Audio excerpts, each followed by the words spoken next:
Bom dia, professor Baracá. Vamos dar início à reunião clínica. Hoje nós teremos o grande prazer de receber o professor Jesus, que organizou essa live clínica, se eu puder chamar de live, onde teremos a participação da professora Filomena, da professora Pilar e da doutora Cristina Anton, sob a coordenação do professor Jesus. É muito bom rever a todos e a todas. Bem, graças a Deus. Professor Jesus, por favor. Professor Nilson, quer falar alguma coisa antes? Desculpa. Não, Baracá, eu acho que a única coisa que eu acho que parabenizar pelo reinício das reuniões.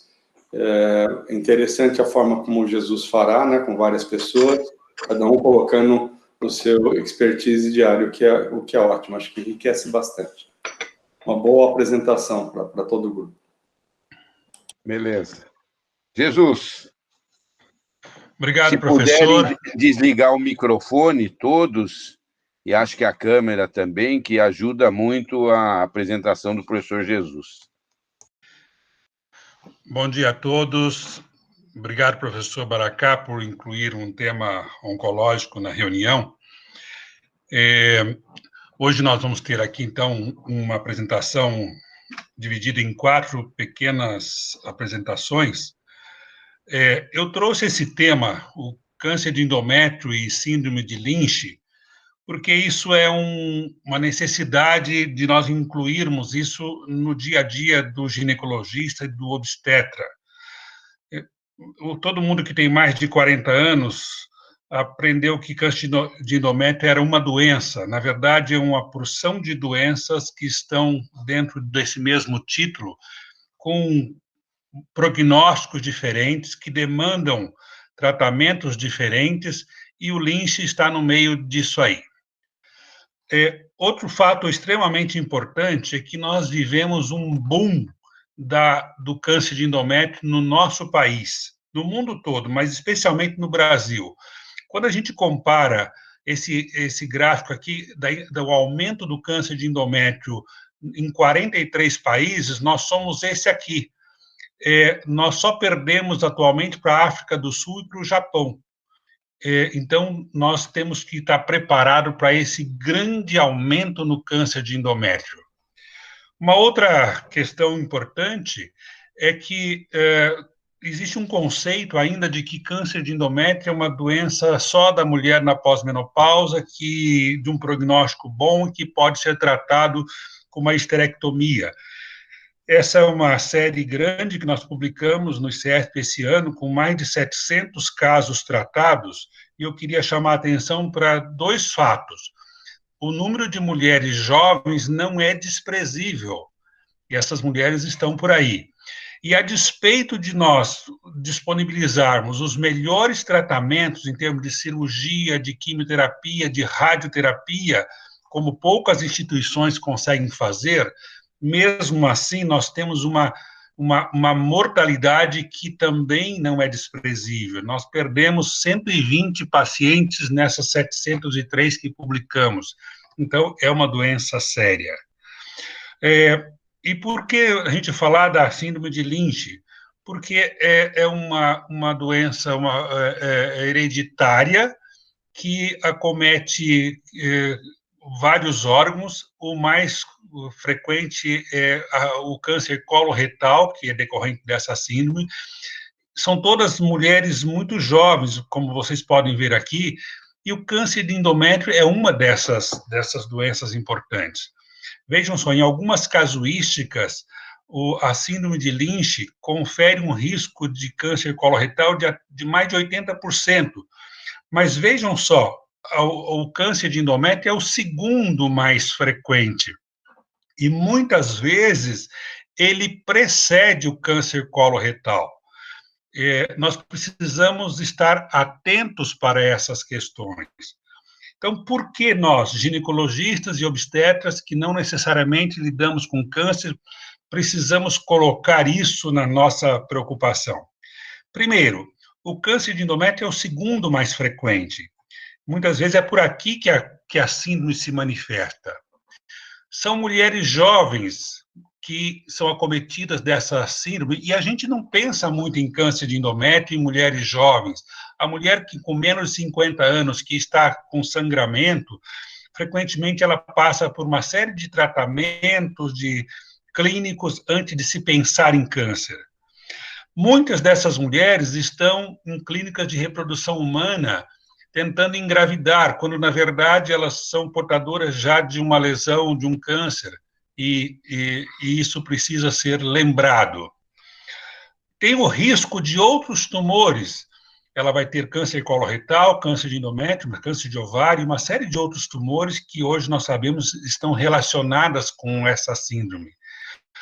E algo que a mim, pessoalmente, impacta muito, nós precisamos conversar, os ginecologistas e os gastroenterologistas e os outros especialistas também. É muito comum, quando a gente conversa com os colegas que tratam do câncer coloretal, e a gente pergunta o que é que fez para o endométrio dessa paciente. Muitas vezes ficam só focados na questão do câncer coloretal e vice-versa. Os ginecologistas, uma vez tratado o seu câncer de endométrio, precisa lembrar que essa mulher vai ter outros tumores e tem que tomar medidas para isso. E uma última razão para nós preocuparmos com isso é que tem implicações terapêuticas. Hoje, nós temos uma série de alternativas diferentes para tratar essas mulheres que são mutadas e que o câncer é decorrente dessas mutações. Se houver tempo no final, eu posso apresentar um caso clínico.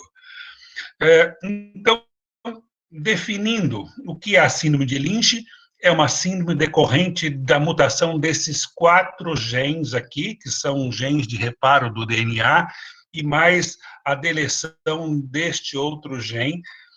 Isso confere um risco de câncer bastante aumentado. É uma mutação autossômica dominante, de alta penetrância, e que acomete de 1 a 1.000 a 1 a 2.000 indivíduos da população. Não é uma prevalência baixa. Então, nós vamos encontrar essas pacientes. Em termos ainda de definições, nós chamamos síndrome de Lynch quando a mutação é confirmada por testes genéticos. Até agora mesmo, não são todas as pacientes que são testadas. Muitos desses diagnósticos são feitos baseados em critérios clínicos. Então, vocês ainda vão ver nos artigos, o câncer coloretal hereditário não poliposo, ou HNPCC. Mas a tendência é que, cada vez mais, com o advento das testagens, nós vamos ter o diagnóstico preciso da síndrome de Lynch através de testes genéticos. E como é que está isso no mundo? Agora, os grandes serviços de oncologia começam a testar, começam a diferenciar e identificar essas pacientes nas suas casuísticas. Nós não temos ainda grandes séries em que foram todas testadas. Nós estamos no começo disso. Mas, quando se faz, nós vamos ter aqui um número de 10% a 20% de casos que eram Lynch e o câncer de endométrio foi decorrente disso. Lógico que todas essas casuísticas têm bias, porque não são testadas todas as pacientes, mas são escolhidos grupos. Então, quando você escolhe um grupo de pacientes muito jovens, você tem uma incidência maior e por aí afora. Mas é saber que isso está na ordem do dia e que muito possivelmente, daqui para frente, nós vamos ter que colocar isso, essa questão de saber se esse câncer de endométrio ele é hereditário ou não, porque tem implicações terapêuticas e tem implicações também até legais, porque se você opera um câncer de endométrio e não avisa essa paciente que ela tem um risco de ter um câncer coloretal ou outro câncer, ela pode te questionar depois. E a gente vê isso na prática muito frequentemente, as pacientes, puxa, mas eu tinha uma história sugestiva, eu tive um diagnóstico e não me foi oferecido a chance de saber que eu ia ter um outro câncer. Então, é isso a introdução, e agora eu convido a professora Pilar para falar como fazer o diagnóstico do Lynch e como seguir essas pacientes. Eu vou interromper aqui o meu compartilhamento para a doutora Pilar entrar. Cristina, Pilar, vocês podem entrar daí? Vou colocar em tela cheia. Em primeiro lugar, muito obrigado pelo convite. Gostaria de agradecer ao professor Jesus e ao professor Baracá pelo convite para estar apresentando. Esse é um tema que é bastante caro aqui para a gente. Bom, a síndrome de Lynch foi descrita em 66, mas é só no começo da década de 90 que nós conseguimos identificar quais são os genes relacionados a começar a identificação dos genes relacionados à síndrome de Lynch, e na prática, só em 2003, que nós conseguimos colocar na definição da síndrome a necessidade do teste genético. Então, isso tem a ver com não é com a popularização, mas com a facilitação da realização de testes genéticos de qualidade para poder fazer um diagnóstico preciso. Até 2003, a definição era puramente clínica, com os critérios de Amsterdã ou Bethesda. Então, como já foi dito, ela é decorrente de mutações que são germinativas em genes relacionados ao sistema de reparo do DNA, o mismatch repair. Então, a gente pode ter mutações nos genes MLH1, MSH2, MSH6, PMS2 ou no EpiCAM, e no EpiCAM ele acaba sendo responsável pela síndrome de Lynch pelo silenciamento do MSH2. Então, o que acontece é que esses genes são responsáveis por corrigir erros na duplicação do DNA. Então, são responsáveis, eles formam um complexo que é responsável pela correção desses erros e não permitir que esses erros se acumulem nas células tumorais. Geralmente, quando a gente tem uma divisão celular, a gente pode ter algum grau de denaturação do DNA, levando a um desalinhamento das bases, e isso pode levar a um número adicional de bases nesse processo de replicação. Quando a célula é proficiente para as enzimas de reparo, os complexos MLH1, PMS2, MSH2 e MSH6 vão lá, eles cortam mesmo, eles excisam esse defeito, e aí na próxima divisão celular, a gente vai ter, ou na divisão celular, a gente vai ter um realinhamento com um genoma absolutamente normal. Se ele for deficiente para as enzimas de reparo, então esse processo não é feito. Esse nucleotídeo que estava desalinhado, ele pode ser incorporado à sequência. Eu vou ter uma sequência anômala, que pode ser maior do que a anterior, e isso que é o que a gente chama de instabilidade de microsatélite. São essas sequências anômalas que vão se acumulando. Então, isso vai acontecer, mas e quando a gente vai ver a correlação desse fenômeno com as células normais, isso é importante para a gente entender por que da estratégia de rastreamento utilizando imunohistoquímica ou a estabilidade microsatélite, nas células normais, ou na célula num tecido não canceroso, não neoplásico, de um portador de síndrome de Lynch, eu vou ter um cromossomo anormal e um cromossomo normal. Então, a gente está em heterozigose aqui. Essa presença do cromossomo normal é suficiente para manter a produção de enzimas num nível normal. Então, à medida que as células vão se replicando, elas mantêm o seu fenótipo normal. Então, apesar desse indivíduo ter a síndrome de Lynch, se eu fizer a imunohistoquímica num cólon ou no endométrio normal, ela vai ser normal porque as proteínas estão preservadas. Nas alterações iniciais também não tem problema, mas o que acaba acontecendo nesses tecidos é que em algum momento eu vou ter alguma mutação somática que faz com que eu perca aquele gene que era normal, aquele alelo que era normal da dupla. A gente chama isso de perda da heterozigose.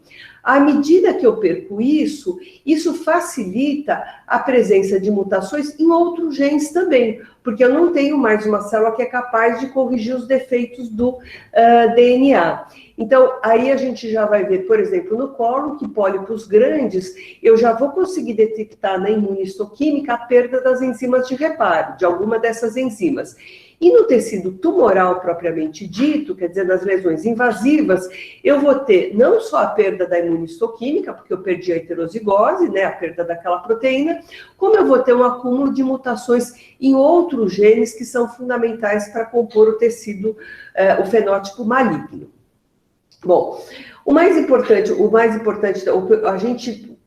a síndrome de Lynch foi descrita muito baseada dentro dos cânceres coloretais, e eles têm características clínicas diferentes, eles acontecem em indivíduos mais jovens, e a progressão para o fenótipo maligno é muito rápida, do ponto de vista do adenoma até o carcinoma.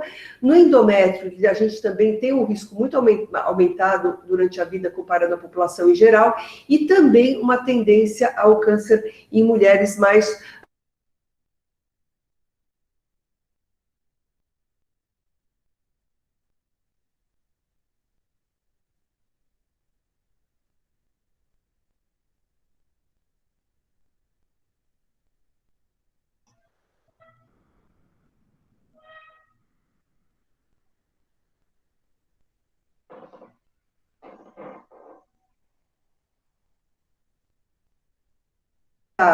mulheres com mutações do MSH6, na verdade... Houve uma interrupção da sua fala quando você falava que era mais frequente em mulheres mais jovens. Talvez você pudesse voltar um pouquinho.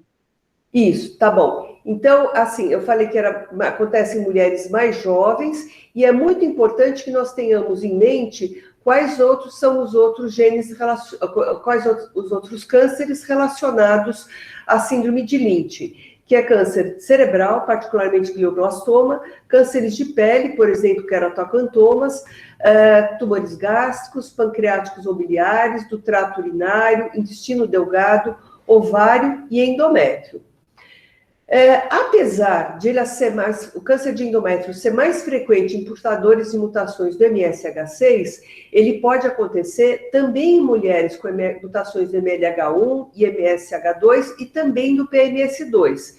Então, ele vai ser mais frequente do que na população em geral para todas as mulheres que tenham alterações próprias da síndrome de Lynch. Então, não é restrito ao MSH6. A gente utilizou durante décadas critérios clínicos e patológicos para investigar a síndrome de Lynch, e o diagnóstico era clínico. Então, começaram com os critérios de Amsterdã, eles evoluíram para o critério de Amsterdã 2 um pouquinho mais liberais, depois para os critérios de Bethesda, e o que nós utilizamos hoje são os critérios de Bethesda revisados para classificar o indivíduo como potencial portador de uma mutação nos genes das enzimas de reparo do DNA, então a gente usa hoje o critério de Bethesda revisado. Então seria o quê? A presença de câncer coloretal em indivíduos com menos de 50 anos de idade, presença de tumor sincrônico ou metacrônico relacionado à síndrome de Lynch, independente da idade, então em todas aquelas localizações, o câncer coloretal com histologia de instabilidade de microsatélite e com diagnóstico antes dos 60 anos de idade. Eu acho que a doutora Filomena vai falar com mais detalhes desse tipo, dessa histologia. Câncer coloretal ou câncer relacionado à síndrome de Lynch antes dos 50 anos de idade em pelo menos um parente de primeiro grau, ou esses cânceres em qualquer idade em pelo menos 2 parentes de primeiro grau ou segundo grau. Então, são critérios clínicos bastante amplos, mas que indicam o aconselhamento genético e a testagem dessas mulheres ou desses homens, dependendo do quem a gente tem na nossa frente. Bom, como são critérios muito amplos, uma outra maneira de abordar esses pacientes é olhar para o tumor. Então, vamos olhar para o tumor desse paciente e ver se ele pode ser um candidato à síndrome de Lynch. A gente tem 2 maneiras de olhar para isso. Uma é procurando a estabilidade de microsatélite através do PCR. A sensibilidade é 85%, a especificidade de 90%, mas ele é menos sensível para o MSH6 ou para o PMS2, que são justamente 2 genes de interesse para a gente. Então, ele é razoável, mas não é ótimo, e é uma tecnologia que não está disponível em todos os lugares. Então, o que vai se procurar é a presença daquelas sequências anômalas no sangue no tumor desse paciente. Ou a gente pode fazer a imunistoquímica, e quando a gente vai fazer a imunistoquímica, a gente está procurando a deficiência ou proficiência das enzimas de reparo do DNA. A sensibilidade e especificidade são muito semelhantes, 83% e 89%, e com a ressalva que a ausência do MLH1, numa boa parte dos casos, é por hipermetilação do promotor e não necessariamente por uma mutação. E a sensibilidade e especificidade são semelhantes à estabilidade microsatélite, o custo é menor e é uma metodologia mais disseminada em nosso meio. Então, aí a gente vai ver a presença ou ausência da enzima de reparo do DNA. Então, e a partir dessa presença ou ausência, a gente pode indicar o sequenciamento aí numa célula normal. Normalmente nós vamos fazer isso através de saliva, de células da boca descamadas na saliva ou de linfócitos do sangue, e confirmando mesmo, para confirmar a presença de uma variante patogênica em um dos genes de reparo. O diagnóstico definitivo hoje, a gente entende que a partir do sequenciamento genético, nós podemos fazer o sequenciamento dos genes ausentes da imunistoquímica exclusivamente, ao invés de fazer um sequenciamento mais amplo, e tem algumas diferenças de acordo com a mutação encontrada do ponto de vista do que mais nos preocupa no rastreamento. Quando a gente tem mutações no MSH2, nós temos uma maior frequência de cânceres extracolônicos, e aqui a gente inclui o câncer de endométrio. Então, tem que haver uma atenção maior para esses cânceres extracolônicos. E para mutações do MSH6,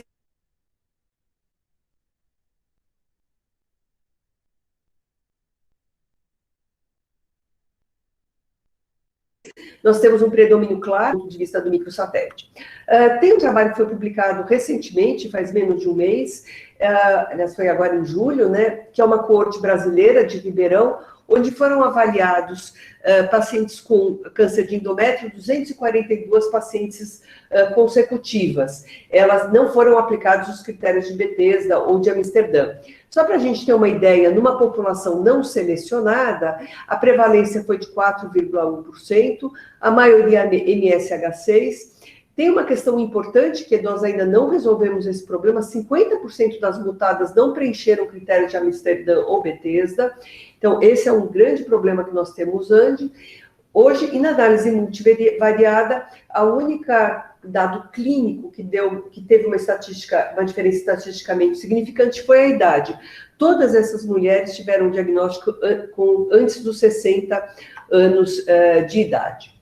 E o que nós fazemos do ponto de vista de protocolos para redução de risco? Quais seriam as condutas que hoje estão bem estabelecidas? Nós temos condutas bem estabelecidas para o câncer coloretal, para o câncer de endométrio, para o câncer gástrico e para o câncer de ovário, independente de qual a mutação que nós encontramos no sequenciamento genético. Então, do ponto de vista do câncer coloretal, a colonoscopia deve começar bastante cedo, por volta dos 20 ou 25 anos de idade.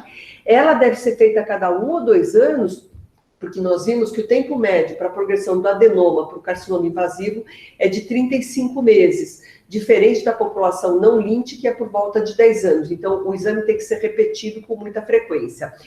Ou 2 a 5 anos antes do câncer coloretal mais jovem na família.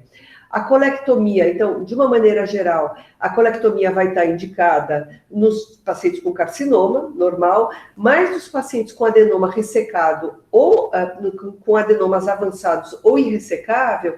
No caso da síndrome de Lynch, também não está indicada a mucosectomia. Aqui a gente deve ser um pouco mais agressivo do ponto de vista cirúrgico, e como existem cânceres metacrônicos, os pacientes, mesmo depois desse primeiro diagnóstico, devem continuar com o rastreamento a cada 1 ou 2 anos com a colonoscopia. E existem dados sugerindo que há uma redução de risco de câncer com o uso de anti-inflamatórios não esteroidais. Para o câncer de endométrio e ovário, há muita controvérsia de qual o benefício clínico das medidas não intervencionistas. Então, exame clínico pélvico, ultrassom transvaginal, aspiração sistemática do endométrio, CA-125, isso deve ser individualizado segundo a idade do paciente. É importante que todo sangramento uterino vaginal anormal seja imediatamente e agressivamente investigado, e após a prole completa, o que se preconiza hoje é a esterectomia com a salpingo-oforectomia. E outros cânceres extracolônicos, nós não temos muitos dados do potencial de exames em reduzir o risco. A gente deve fazer endoscopia e duodenoscopia a cada 3 ou 5 anos, a partir dos 30 a 35 anos de idade, especialmente em pacientes de ascendência asiática, e existe uma recomendação para testar o H. pylori e tratar o H. pylori nesses pacientes, porque o H. pylori, por si só, já é um fator de risco para câncer gástrico. A gente pode fazer o exame de urina anual a partir dos 30 a 35 anos de idade, e os outros cânceres, eles devem ser rastreados com exame clínico e neurológico, inclusive o câncer de mama não há uma recomendação universal de como ela deve ser rastreado nos pacientes com a síndrome de Lynch. Era isso, obrigada.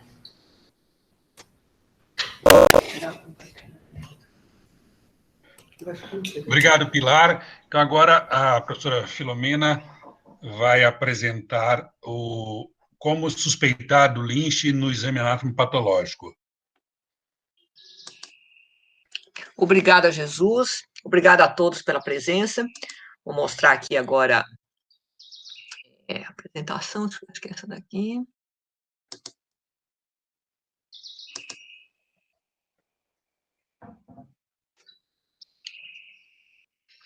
Bom, então eu vou falar como, a partir do exame anatomopatológico, a gente pode suspeitar de síndrome de Lynch. Bom, já deu para perceber que toda vez que você tiver um diagnóstico, um tipo histológico endometrioide, você deve pensar na síndrome de Lynch. Então, hoje o que se diz é o seguinte: se você fez diagnóstico de carcinoma endometrioide, seja no endométrio, seja no ovário, seja em outra localização, por exemplo, no foco de endometriose, você vai fazer essa sequência que eu vou colocar.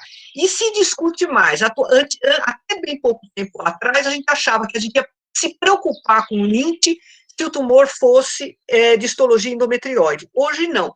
Se o tumor é originado em tecido endometrial, não importa a origem, você vai fazer essa sequência. Bom, nos dias atuais, quer dizer, não basta você fazer diagnóstico de carcinoma de endométrio, a gente dá tipo, dá grau, etc., mas a gente faz hoje, obrigatoriamente, uma pesquisa de enzimas de reparo, tá? Essas que a Pilar falou, vou repetir, além de fazer alguns outros testes imunistoquímicos para fazer uma classificação molecular prognóstica desses carcinomas de endométrio. Então, isso é uma recomendação mais atual, e nessa recomendação, por acaso, estão incluídas as enzimas de reparo.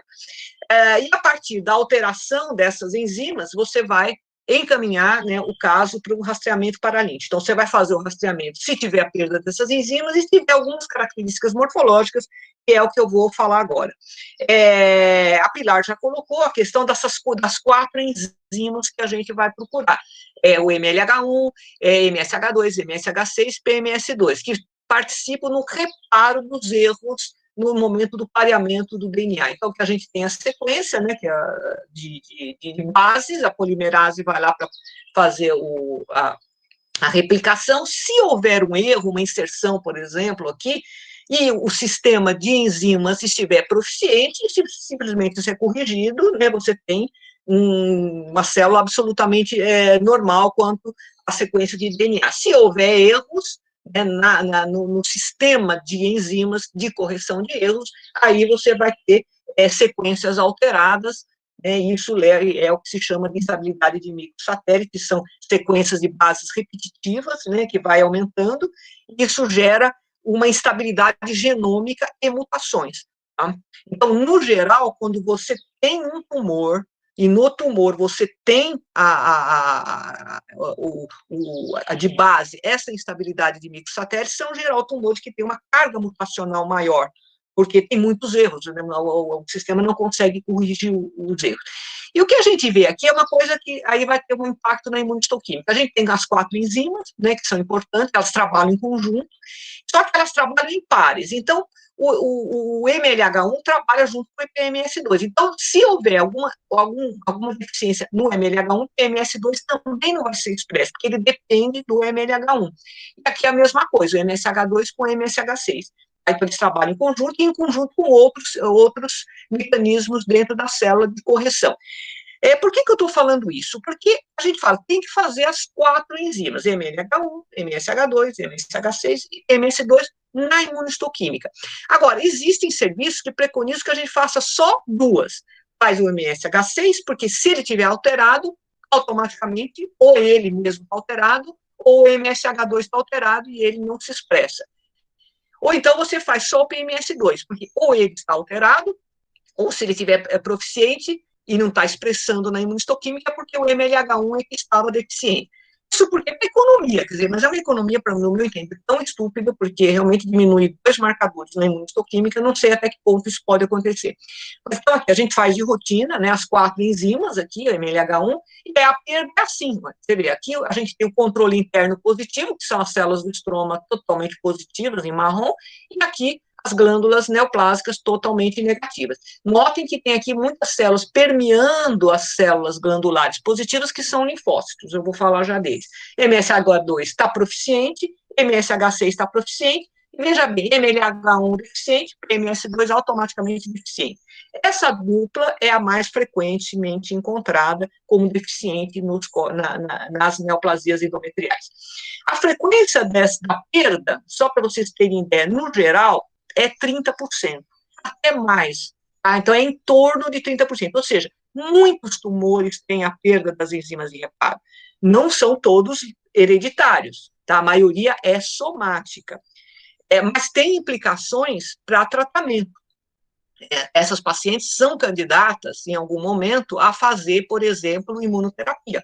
Então, é um tumor que propicia, né, o sucesso com a imunoterapia. Eu vou já explicar por quê. Bom, eles são hipermutados, os tumores decorrentes, né, da deficiência de enzimas de reparo. Ou seja, não tem como corrigir erros. Então, o DNA vai replicando e vai se acumulando muitos erros, não necessariamente número de cópias de cada erro, mas ele é o padrão hipermutado, e que acaba levando a instabilidade, a instabilidade não só de microsatélites, mas uma instabilidade genômica em geral.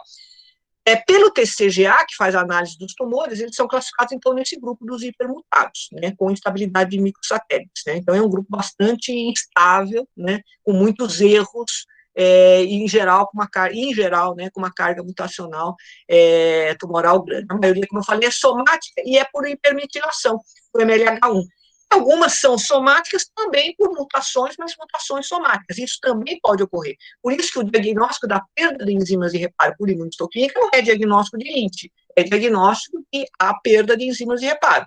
Tem implicações terapêuticas? Tem, mas você tem que encaminhar essa paciente para fazer uma pesquisa genética.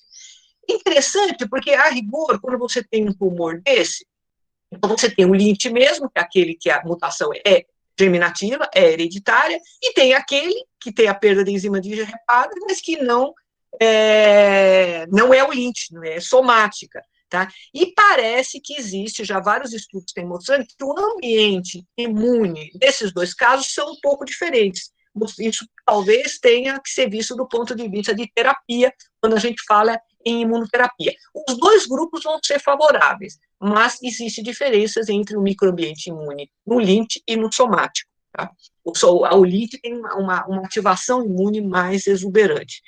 Aqui a gente tem as frequências, né, no câncer coloretal e no endométrio. Veja que no endométrio, 30%, tá? Você vai ter a instabilidade de microsatélites, e desses 30%, em torno de 17% é hereditário, o resto é somático. Como eu falei, a maioria acaba sendo somática.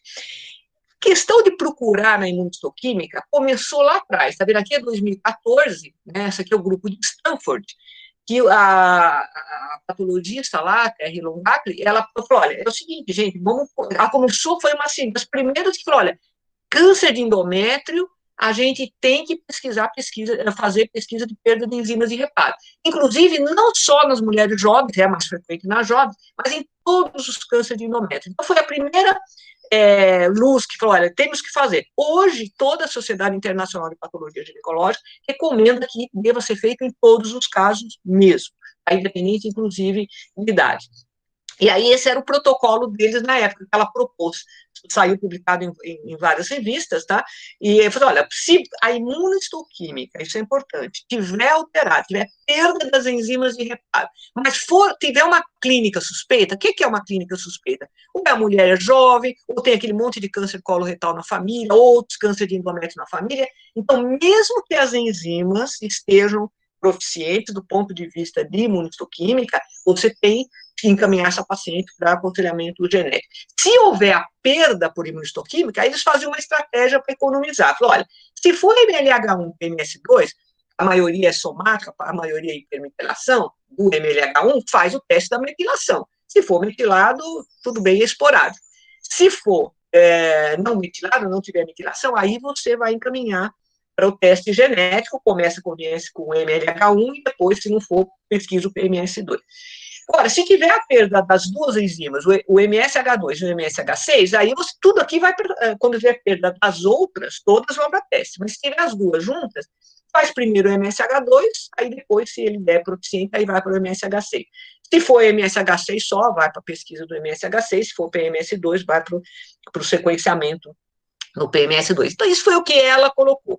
E ela frisou bem, falou, olha, a imunohistoquímica tem alta sensibilidade para identificar alterações genéticas. Então, hoje é um método, sim, mais fácil de você chegar na alteração genética, tá?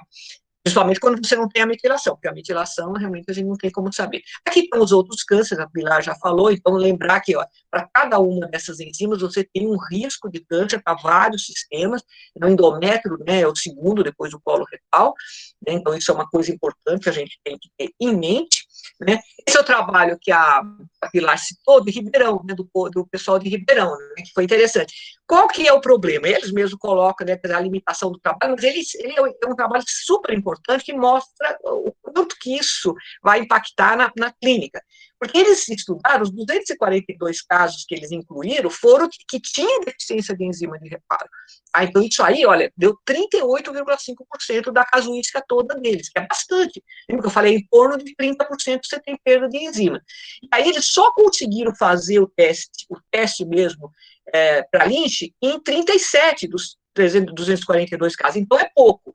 Então, e dos que fizeram o teste, né, 10 eram positivos, né? Quer dizer, eles encontraram 37,2% de Lynch nos casos que eles testaram, mas eles não testaram um monte. Por isso que eles, quando eles falam, olha, é pelo menos a síndrome de Lynch 4,1%, porque eram esses 10 positivos do total dos 242, mas só que a maioria não foi testada, então é muito mais que 4%, com certeza. Tá? E eles observaram isso, que era realmente mulher mais jovem, isso é verdade e tudo mais. Agora, do ponto de vista histológico, além da gente fazer a perda das enzimas, que isso é fundamental, faz parte do diagnóstico, igual o câncer de mama, você faz receptor de estrogênio, progesterona e HER2, aqui, quando se fizer diagnóstico de câncer de endométrio, tem que ter as enzimas de reparo. Não dá para aceitar laudo. E tem mais.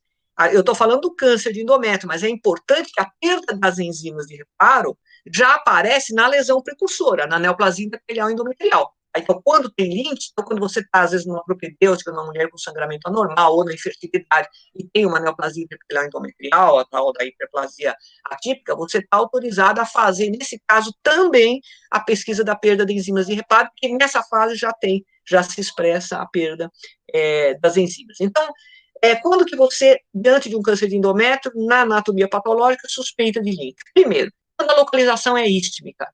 Pegou mulher jovem, tumor ístmico, olha aqui. Nada no fundo, o tumor está todo aqui na região ístmica. Isso aqui é muito mais frequente, absurdamente mais frequente, quando é síndrome de Lynch. Outra coisa, quando você vê tumor muito heterogêneo, então, às vezes, a gente vê uns laudos assim, olha, endometrióide com áreas de células claras, com áreas de tipo seroso, então, são as histologias mistas, ou tumor muito heterogêneo, a patologista tem que suspeitar. Tem áreas mais diferenciadas, áreas menos diferenciadas, então áreas sólidas, então isso deve preocupar. Então a heterogeneidade intratumoral e histologia mista faz a gente pensar com mais vigor em Lynch, tá? Por isso que eu falo que às vezes as enzimas dão preservadas, mas se tiver essas outras características, você ainda tem que suspeitar de Lynch. A outra é o tumor de alto grau, é o endometrióide G3, com pouca coesão celular, como a gente vê aqui. Então, são neoplasias totalmente sólidas, né? Então, você estranha, às vezes são sólidas, alto grau, e não são nem muito infiltrativas. Agora, a grande marca do Lynch, tá? Tanto do Lynch verdadeiro, que seria o Lynch por mutação germinativa, quanto com o Lynch quanto com a perda só de enzimas de reparo, é a quantidade de linfócitos infiltrantes tumorais, os TILs, estromais, S do estroma. Então, normalmente, no Lynch, você tem muita célula linfóide. Aquilo que eu falei, o DNA replica, ele erra, né, ele tem muito erro. Então, esses pequenos erros, eles acabam estimulando o sistema imune. Então, você tem muito linfócito, eles aqui, tá? Por entre o tumor, olha, um grande agregado linfocitário. Então, são neoplasias que têm uma infiltração linfóide exuberante. E, como eu falei, parece que quando é Lynch mesmo, é mais exuberante, o sistema imune é mais ativado, onde a gente deve inferir que, do ponto de vista, pensando em imunoterapia, o Lynch é o que se deve ter mais benefício. A outra coisa, que é talvez até mais importante, mas cai dentro dos TILs de novo, mas são os TILs intratumorais. É isso daqui, olha. Aqui eu tenho, esse caso é Lynch mesmo, uma neoplasia totalmente sólida, e tudo isso que é pretinho é linfócito. Linfócito em íntimo contato com a célula neoplásica. É o linfócito realmente intratumoral, infiltrando a célula neoplásica.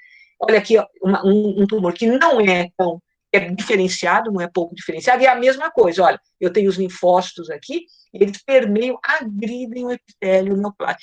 Isso foi a primeira característica identificada como muito, muito sugestiva de síndrome de Lynch, tá? E a última coisa seria os tumores sincrônicos do útero ovário. Então, você tem um carcinoma, isso a gente vê bastante, né? A gente aprende até nos livros, quando tem carcinoma endometrioide, no endométrio tem uma frequência maior de ter endometrioide no ovário. Essa condição é uma condição também indicativa de Lynch. Então, você está lá atrás de um útero aumentado, que tem carcinoma de endométrio dele, mas tem também um carcinoma no ovário. Então, essas características, ainda que não tenha enzima de reparo, defeito de enzima de reparo, deve ser colocado numa observação que é sugestivo de Lynch, né, que implica em você fazer a pesquisa genética por conta do que a Pilar colocou e que o Jesus colocou. Quer dizer, você tem uma obrigação com o paciente, com os outros cânceres que ele pode ter, e tem mais com o aconselhamento genético e orientação de todos os familiares em relação a ter ou não a doença, né, porque tem todo um protocolo depois para você fazer segmento do paciente e dos familiares. Acho que era isso que eu tinha a dizer. Vou fazer interromper aqui. Obrigado, Filomena. A Cristina, agora a Cristina vai mostrar alguns dados da nossa casuística do ICESP.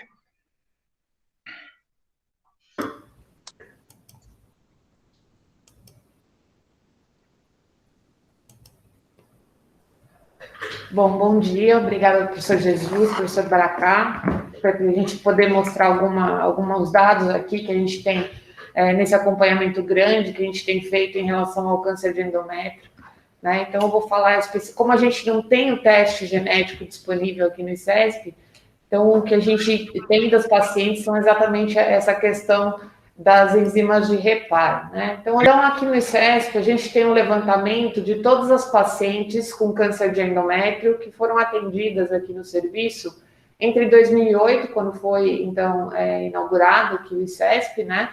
E 2020, esse ano. São 1.088 pacientes. Então, é muito recente essa questão da gente testar, né, nos tumores as enzimas de reparo. Então, existiu, como a professora Filomena falou, a partir de 2014, e isso começou a ser mais recentemente solicitada, essa imunistoquímica nos tumores, nos cânceres de endométrio.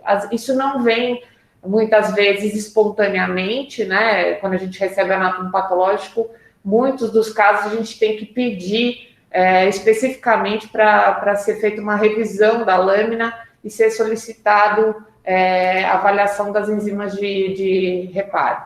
Então, dessas 1.088 pacientes, a gente tem 448 casos em que foi feita essa análise imunistoquímica das enzimas de reparo.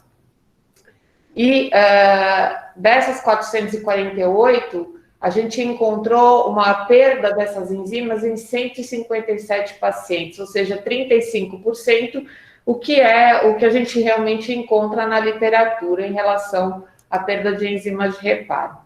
Especificamente em relação a cada uma delas, a gente encontrou um maior número de casos com perda de PMS2, né? E o MLH1 que a gente encontra também em um grande número de casos. A gente sabe que o MSH2 e o MSH6 estão mais relacionados quando existe essa perda, como a professora Filomena já tinha falado, existe uma associação maior em relação à síndrome de Lynch. Quando a perda das duas enzimas, a gente encontrou em 19% dessas pacientes.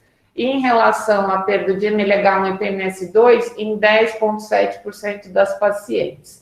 Então, provavelmente, essas pacientes, se a gente testar germinativamente, elas têm um risco bem maior de realmente serem síndrome de Lynch, né?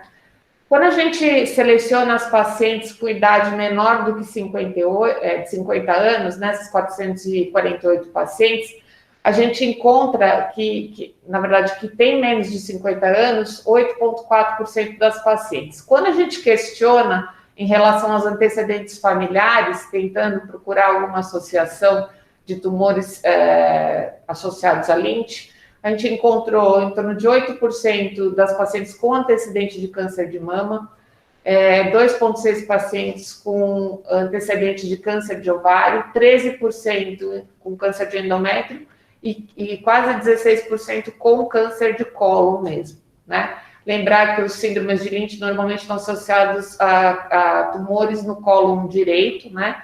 Então, isso especificamente não foi procurado. E outra coisa, como a professora Filomena já falou anteriormente, selecionando essas pacientes com idade abaixo de 50 anos,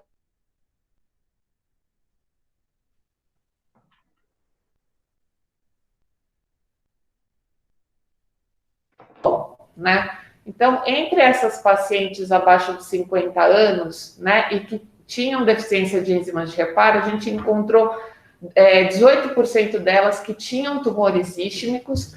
Quando a gente analisa o grupo mais específico, ao menor do que 45 anos, 27% quase dessas pacientes tinham tumores de istmo, e pacientes realmente muito jovens, essa localização foi encontrada em 60% dos casos. Então, síndrome de Lynch, quando a gente está acompanhando esses pacientes muito jovens, realmente é uma coisa que a gente tem que pensar, né? E por que a gente faz as enzimas de reparo? Então, com esses dois objetivos. Um, porque a gente tem algumas terapias-alvos que estão começando a surgir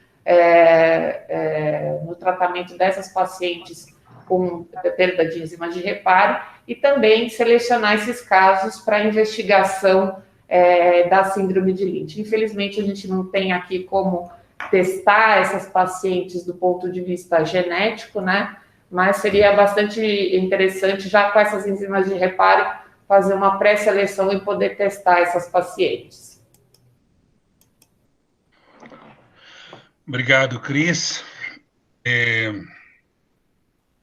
Pode terminar o compartilhamento. Doutor Baracá, tem um minuto para eu apresentar um caso clínico? À vontade, à vontade. Então, essa paciente é uma paciente de clínica privada, é uma mulher de 44 anos, sangramento irregular há 7 meses, esteroscopia, adenocarcinoma endometrioide G3. Um irmão com câncer intestinal, coloretal, aos 34 anos. Isso já nos coloca ela num grupo altamente suspeito. Essa mulher veio porque ela queria operar em São Paulo, e quando nós fizemos os exames para programar a cirurgia, na verdade, a doença dela era muito maior do que parecia. O tumor no útero ocupava toda a cavidade, pegava serosa, tinha um comprometimento linfonodal até o mediastino, tinha esse linfonodo aqui periesofágico, aqui mostrando no PET a extensão da doença. Esse é um linfonodo retrocrural, e aqui o esôfago, até onde essa mulher tinha doença. Então, vejam só, revendo a lâmina, o que chamou a atenção da Filomena foi aquela questão do infiltrado inflamatório, o infiltrado linfocitário que como a Filomena disse, confere uma alta antigenicidade desse tumor. Isso foi no começo de 2018, e diante do desastre do caso, uma paciente que tinha pouca opção de tratamento, nenhum tratamento cirúrgico para esse caso, nós sugerimos, na época, que começasse com imunoterapia. Foi uma discussão bastante complicada na época, mas eles aceitaram, e 3 meses depois de imunoterapia, o útero, que era isso aqui, se transformou nesse útero. Então, no terceiro mês, essa paciente só fez imunoterapia. Nós, no final do tratamento, no final, não, 4 meses depois, fizemos esterectomia e não tinha mais doença residual. Essa mulher está já com mais de 2 anos de segmento, sem nenhuma doença, só com imunoterapia, mostrando como isso é importante, essa informação, porque mudou o plano de tratamento. Foi feito o estudo genético, né? Então, essa paciente realmente é uma mutada. Esse caso está aceito para publicação, deve sair nas próximas semanas. Então, só para ilustrar como é importante esse conhecimento que a gente tem, como muda o plano de tratamento dessas mulheres. Então, rapidamente é isso, professor. Agora eu passo para o senhor aí para... Professor Jesus, parabéns, viu? Uma excelente live, uma reunião de altíssimo padrão, muito boa, e a gente fica muito contente com essa apresentação.